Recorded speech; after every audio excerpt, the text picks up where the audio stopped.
Okay, so here's another testimony, another demonic testimony of encountering demons on the street. Um, this particular one was shortly after I had like a really big encounter.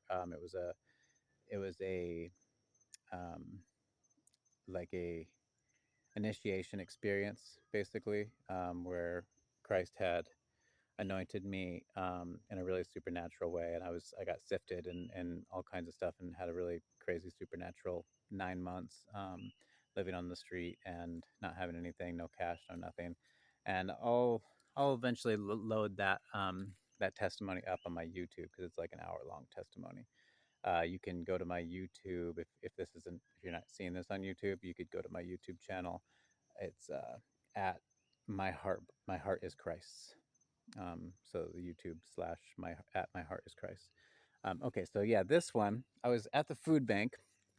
As at this time I didn't have any money at all or anything like that, and I was just kind of living off of faith. And I was at the food bank, and there was this woman, and I was getting a lot of spiritual attack, like big time, like people, witches on the street, things like that, like constantly being tested. This was like a serious trial period for me. And so there was this woman there, and she was just like spiritually attacking me, and I could feel it. Like it was, really strong. And she's like throwing darts, and she looks at me, and she's like, like, and she was like, like taunting me, mocking me. And so I just start praying, like under my breath, like I'm just praying, and I'm just like, I bind you in the name of Jesus Christ.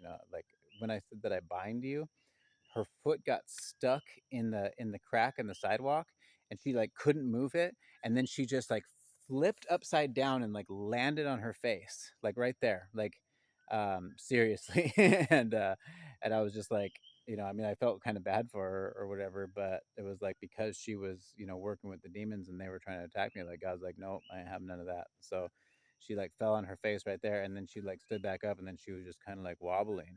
And she, it was like she was like punch drunk or something, and and I just kept on praying, and then like every time that I'd go to that food bank after that, then she was just like super super nice to me after that.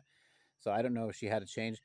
She actually ended up working at the church, serving food at the food bank. So I don't. She might have got delivered. I'm not really 100% sure.